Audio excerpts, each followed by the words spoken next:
قال الله تعالى في القرآن المجيد أعوذ بالله من الشيطان الرجيم بسم الله الرحمن الرحيم من المؤمنين رجال صدقوا ما عاهدوا الله عليه رب اشرح لي صدري ويسر لي أمري واحلل عقدة من لساني يفقهوا قولي رب زدني علما آمين. Indeed, all praise belongs to Allah subhanahu wa ta'ala, the only true God who deserves our worship. I ask Allah subhanahu wa ta'ala to shower His peace and blessings upon all the prophets, including the last and the noble prophet Muhammad sallallahu alaihi wasallam. My dear brothers in Islam, it was the battle of Uhud, the second war between the Muslims and the disbelievers. Prophet Muhammad sallallahu alaihi wasallam and the other companions came to the war field after the battle to find out the bodies of the corpses of the pious martyrs, Shuhada, who died in the battle. And there was the corpse of a great companion, Musab ibn Umair raziyallahu anhu. His body was in a mutilated condition without hands and several other wounds on his body, and he was lying on the ground with his head in the dust. Prophet Muhammad sallallahu alaihi wasallam's uncle, beloved uncle Hamza raziyallahu anhu, died in the same battlefield. His body also was brutally damaged, and Prophet Muhammad sallallahu alaihi wasallam wept like anything on hearing that news and after seeing the body of his uncle.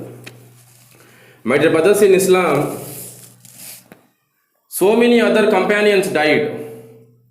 Prophet Muhammad sallallahu alaihi wasallam came to the corpse of Musab ibn Umair raziyallahu anhu and recited this ayat, which is from Surah Al-Ahzab, Surah number 33, ayat number 23, a part of which was recited in front of you.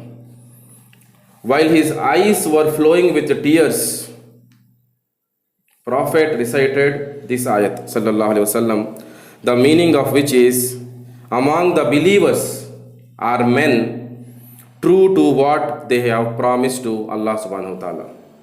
Among the believers are men true to what they promised Allah. Now let us listen to the story of this great companion of Prophet Muhammad sallallahu alaihi wasallam, whose name is Musab ibn Umair. He was considered as the flower of the Quraysh. He was the most handsome and the most charming personality amongst the youth of Makkah. He was born and brought up in wealth, surrounded by all luxuries of those times. He was the more pampered youth than anyone else in Makkah. He was the son of a strong and one of the richest women by name Khunas bint Malik.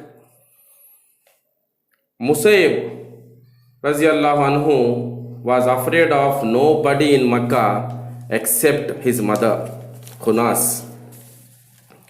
One day, Musab ibn Umair heard about Prophet Muhammad sallallahu alaihi wasallam. News reached his ears. He was a very young man, very young. And he heard that Prophet Muhammad sallallahu alaihi wasallam was conducting secret meetings in the house of Al-Arqam. So he wanted to try. He went one night secretly without informing anybody to the house of Al-Arqam, listened to the recitation of Quran from the living Quran Prophet Muhammad sallallahu alaihi wasallam, and his heart was full of joy. Immediately he accepted Islam. Subhanallah. Immediately, without any doubt, he accepted Islam. He put his faith, he kept his faith as a secret for some time because he was afraid of especially his mother, who was a very tyrant, strong woman. He kept it as a secret until Allah willed. He continued to visit the Prophet Muhammad sallallahu alaihi wasallam, and he used to maintain proper communication with him to acquire the knowledge of the deen of Islam, and he was getting trained. Alhamdulillah. However, the disbelievers of Makkah were at the back of the Prophet Muhammad sallallahu alaihi wasallam and his pious companions. So one day a guy by name Usman bin Ailha observed him going to the house of Al-Arqam. He observed him on the second day. He saw him praying like the companions of the Prophet Muhammad sallallahu alaihi wasallam.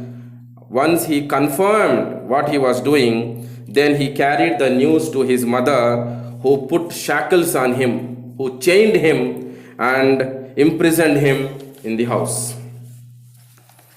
And then a few days passed. After that, Mus'ab ibn Umair heard about the command of Prophet Muhammad sallallahu alaihi wasallam regarding the first migration to Abyssinia. He ordered some of the Muslims to migrate to Abyssinia because of the torture they were experiencing in the hands of the polytheists of Makkah.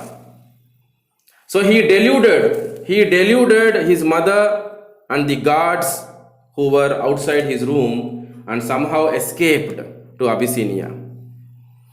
News reached Abyssinia that the situation is now conducive, comfortable in Makkah. So as he heard the news, he returned to Makkah again. But the situation was not conducive. The news was not appropriate. And Prophet Muhammad sallallahu alaihi wasallam commanded the companions again to go on hijrah to Abyssinia, for which he readily accepted and went to Abyssinia on the second hijrah. In between these two migrations, there is an important episode between Mus'ab ibn Umair radiallahu anhu and his mother. She got the news that her son has returned from Abyssinia, and she tried to imprison him again, to which Mus'ab radiallahu anhu replied like this: I would kill all those who try to lock me up again. I will kill all those people who will come near me to lock me up again. She knew the truth of his determination. When he intends to do something, that's it. So she was afraid of his strong determination, and she thought it is no use, no point in trying to imprison him for the second time. So she bade him goodbye, weeping. She said, "Go away, I am no longer your mother." So this lady, before Mus'ab ibn Umair accepted Islam, she loved him like anything. She pampered him like anything. Nobody was so important than Mus'ab ibn Umair for his mother. Same lady, she said, "Go away, I am no longer your mother." Mus'ab radiallahu anhu went close to her and said, "Oh mother, I am advising you, and you know, my heart is with you. Please bear witness that there is no God but Allah, and that Muhammad sallallahu alaihi wasallam is the servant and messenger of Allah." To which she replied, "By the stars." She took an oath on stars. "By the stars, I will never enter your religion to degrade my status and weaken my senses." In Islam, we are not allowed to take an oath on anything else except by Allah. And that too, if the situation demands. The situation demands, if it is so important, then only you have to take an oath on Allah to say something, to prove it to somebody, to make the other person understand and accept that. But the disbelievers of Makkah, like you see the disbelievers in other places also, they take oath on their family members, their mother, their children, the objects around them, their property, etc. So like that, this lady took the oath on stars and she said what she said. Then after some time has come for the Prophet Muhammad sallallahu alaihi wasallam to prepare himself and the companions to go to Medina, to make the hijrah, this time to Medina. And great companions including Abu Bakr Siddiq Raziyallahu Anhu, Umar bin Khattab Raziyallahu Anhu, Usman bin Ghani Raziyallahu Anhu, Usman bin Affan, Hazrat Ali Raziyallahu Anhu, and many other, Zaid bin Harisa, so many other great companions, senior most companions were there, elderly people were there amongst the companions. But still, Mus'ab ibn Umair was selected as an envoy to Medina. As an envoy to Medina, as a representative of the deen of Islam to Medina, to go there and propagate the deen. When he went to Medina, there were only 12 Muslims in Medina. When he went to Medina, there were only 12 Muslims in Medina. By the preaching, by the beautiful and intelligent preaching of Mus'ab ibn Umair, within a year, every house of Medina had at least one Muslim. Every house of Medina had at least one Muslim. And there were situations where his life was endangered. People threatened him. And one day, look at this threatening incident. Usaid ibn Hudayr, the leader of Abd al-Ashal tribe, came to him. He was a very clever man, very intelligent man and very strong man of the tribe. He was the leader.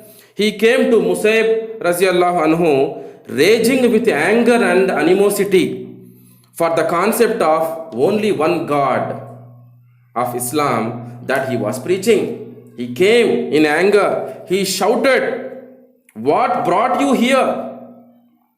Are you here to corrupt our faith, the faith of our ancestors? Go away if you wish to be saved." These were the words of that leader. For which Mus'ab Raziyallahu Anhu said, "Won't you sit down and listen? Won't you sit down and listen? If you like our cause, you can accept. And if you dislike it, we will spare you of what you hate. If you dislike this, we are not going to disturb you anymore. We will spare you from this." For which he readily accepted. He sat, he thought it's a good deal, it's okay, it makes sense. So he put his arrow aside and sat in front of Mus'ab ibn Umair and listened to the beautiful recitation of the ayat of Quran. As soon as he heard, he said, "How beautiful is this speech and how true. Subhanallah, how can one enter this faith?" he asked. In a very pleasing manner, very politely he asked, this man who came in anger, with animosity, with hatred for the religion, for the deen of Islam, and for the preaching that was happening in Medina through Mus'ab Raziyallahu Anhu, this man cooled down. His heart melted and he said, "How beautiful is this speech and how true. How can one enter this faith?" He did ghusl on the command of Mus'ab ibn Umair and accepted Islam. The news spread. There were two other people by name Sa'd ibn Muaz and Sa'd ibn Ubada. They too were very strong people in the locality of, in the region of Medina. They were having that much command in Medina, and the news reached them. They also, after meeting Mus'ab ibn Umair and listening to the ayat of Quran, accepted Islam. Subhanallah. The people of Medina, after a few days, when they came to know that Usaid, their leader of a tribe, Saad ibn Muaz, Saad ibn Ubada have embraced Islam, they said to each other, then what are we waiting for? When these three people, great men of Medina, our leaders, clever men of Medina, when they have accepted, what are we waiting for? And they, all of them, they have accepted Islam. Almost all of them, they have accepted Islam. Such was the beautiful preaching of Musayb ibn Umair. The story continues. Inshallah, may Allah give us understanding, and we will try to have this part 2 of this khutbah as early as possible, inshallah. La hawla wa la quwwata illa billah. Wa akhiru dawana anil hamdulillahi rabbil alamin.